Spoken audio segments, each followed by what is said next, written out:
case. It is not. Do you understand that? It's about creating a home here. We interrupt our program to bring you this important message. So it seems that in Britain, a very interesting decision is taking place. According to the NHS, the hospital in Bristol is going to stop treating racists. I find this to be fascinating, and I think is the only place in the world where this is the case. And I guess racism is now worse, officially worse, than pedophilia, serial killers, torturers, slavers, because if they get condemned, they can still get treatment from the NHS. But if you're a racist, you can't. What's also interesting is that I'm thinking of a case that I seen in a Romanian hospital where a Muslim patient snapped at the nurse saying something in the lines of you're a pig, you eat pig, therefore you're a pig, or something like that. To which the nurse, being in Romania, she was like, well, you're a goat, you eat goat. And it was a very interesting conversation which stemmed from that. I wish I had some popcorns in order to listen to the two have at it, but I would still find it morally reprehensible to kick out that particular person from the hospital. Like, it's a human being which is sick, and you as a doctor have a degree to treat it. Now, if a patient becomes violent and is actually physically assaulting the staff, then that is another conversation to be had. In fact, there's many people that do that. They suffer from alcoholic withdrawal and they become very irrational. Usually you send them to a psychiatric ward or something. But still, like, denying treatment solely based on the fact that the person might be a racist is just really bizarre. I mean, let's think about it for a second. I made the claim a couple of years ago, whenever they were saying, well, if it's a racist person, it should be fired, even though his racism has like nothing to do with the subject of his work. So let's say an engineer that might say something like grab her by the pussy to a reporter, and then he gets fired from his work, even though like that has nothing to do with the sexism or whatnot. I said that this doesn't fix anything. It doesn't fix anything because the person isn't going to stop being a racist or a sexist afterwards, right? Like, just because you get him fired, what this means is that now the taxpayer is going to have to pay the person's welfare while he can't contribute to society anymore. So you're not really fixing the issue. It's just like, I guess, the social justice activists get to feel good that they got someone fired.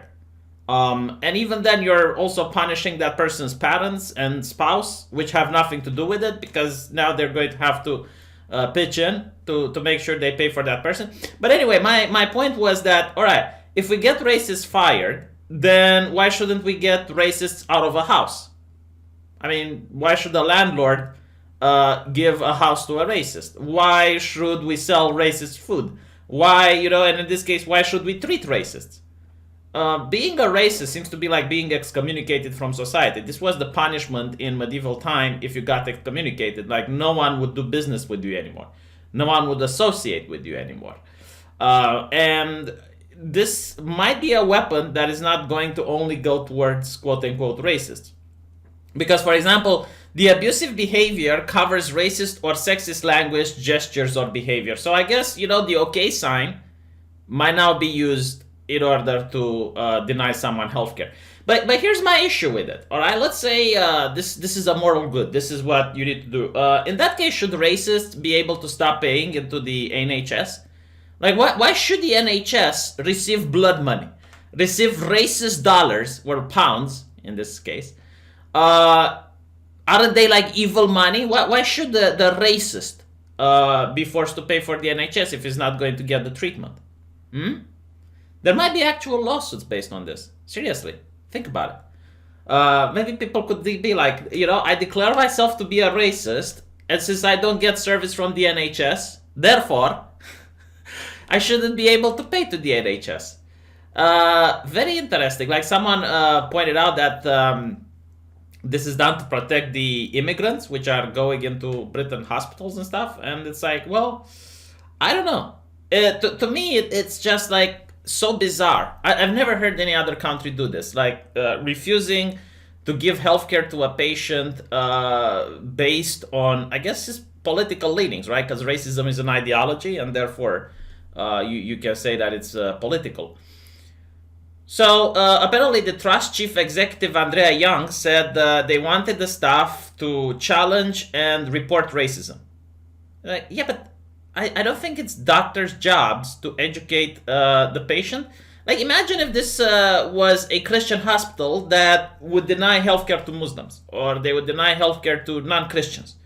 And they would take advantage over the fact that the people who arrive there are in a precarious condition and in a desperate condition, and they will take advantage in order to talk to them about Jesus Christ, their Lord, their Savior. How is this any different, right? Like, if you don't behave the correct way, then you get to not get healthcare. And again, like, this is not, in my opinion, having to do with racism, especially when you talk in the UK where dogs can be racist, right? Like, the standard, the bar of being a racist is so low that I would like to say it reaches China, but China is actually a conservative country. Anyway, under the scheme, any patient abusing staff would be challenged and warned, leading to a sports-style disciplinary yellow card, followed by a final red card in which treatment would be withdrawn as soon as it is safe. So I guess, like, as long as the guy isn't bleeding out, they're going to send him home. Yeah, but again, the guy is paying taxpayer money in order to get the treatment, which is the conundrum. It's like, okay, let's take money from racists, but if we decide you're a racist, you're not going to get anything. Now, here's the thing, like, it's interesting to point out that, again, it's like abusing staff for sexism, racism, or misogyny. But if you abuse staff for any other reason, you're not going to get the yellow and the red card. Like, why not just make a rule where you're not allowed to abuse staff? Wouldn't that be more fair? Like, for any reason. But again, like, if a Muslim would tell a woman, I guess, you eat pig, you're like pig, you're a whore, or something like that. Well, no, I guess that's sexism. Hold on, if you call her a whore, it's sexism. But you just say, you know, like, he starts insulting her for being kafir and stuff like that. Then it would be fine. Like, there would be nothing wrong with it. He would not get the yellow card because it's not under the reason. Like there, apparently this is a more elevated thing of abuse. So this started apparently as some doctor was subjected to racist abuse while on ward, and it went into immediate action as they called the security team, and the police then informed the offender of the policy, and the patient was given the red card. So, based on your own sayings, they should have got the yellow card first, but instead you're just giving him the red card. How is this fair? Like, do you not see how this can be abused? Of course, he made sure he was clinically safe. Patient safety is paramount. And once I established that, he was removed from the ward. See, I genuinely hate this. Like, the reason you're paying tax money to the NHS is to receive the proper health care. All right? Like, if people don't stay in the hospital because they're safe and happy.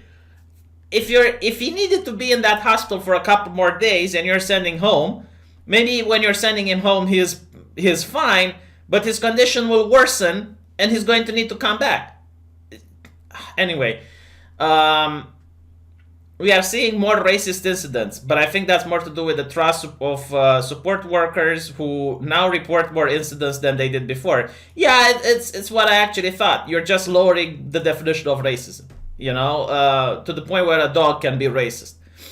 So that's the issue here. It's not that there are more racist incidents. You're just changing the definition of what is racism.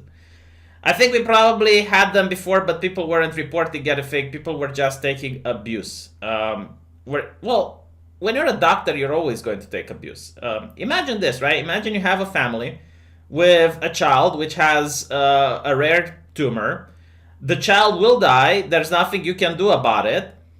Like, medically, there's nothing you can do about it. And when the kid dies, the parents come to the hospital and they're throwing abuse at you as if you're responsible for the death, because the parents don't really understand the situation. And it's very difficult to explain that situation. And I've seen doctors getting non-stop abuse, you know, when they couldn't have done nothing because we don't have the science to fix the problem that the patient had. And then the family comes in there and blames you for the death. It's very difficult. It's a very hard job. But I guess, you know, as long as the abuse isn't racist, it's fine. Where it is sending a strong signal that any racism or discrimination is completely unacceptable. We want staff to challenge and report it, and we want everyone to know that it will have consequences. Again, I don't think this is the job of hospitals to send signals. If 10 years ago you would have had Christian hospitals refusing to treat people who aren't Christian, everyone, including myself, would be abhorred by it. It's like, what on earth are you doing? And again, like, the thing is that this is going to be abused. All right, like 100%, I am fully confident that this is going to be abused. As for the doctor oath, you know, like, do no evil and stuff like that, do no harm. They're basically hiding on the fact that, well, we made sure that he is safe before we sent him home. And, you know, what exactly does safe mean? I mean, the patient might be in grave pain and you're denying him painkillers. But he's safe, like, he's going to live, he's going to make it. Shouldn't have been a racist. So yeah, that's my point. Let me know what you think. You know, maybe I'm a little bit too conservative nowadays. I'm curious to see in the comment section what people think, if this is okay or not. And if you like my channel, please share the video, and don't forget to donate. Helps me out a lot, especially since a new apocalypse is going to come. Make a video about that as well. But it's something that's more important to content creators like myself, not for the audience, which is usually why I stop talking about the financial issues, which are mostly concerning me and not you guys. Let me know what you think, and I'll see you guys in the next video.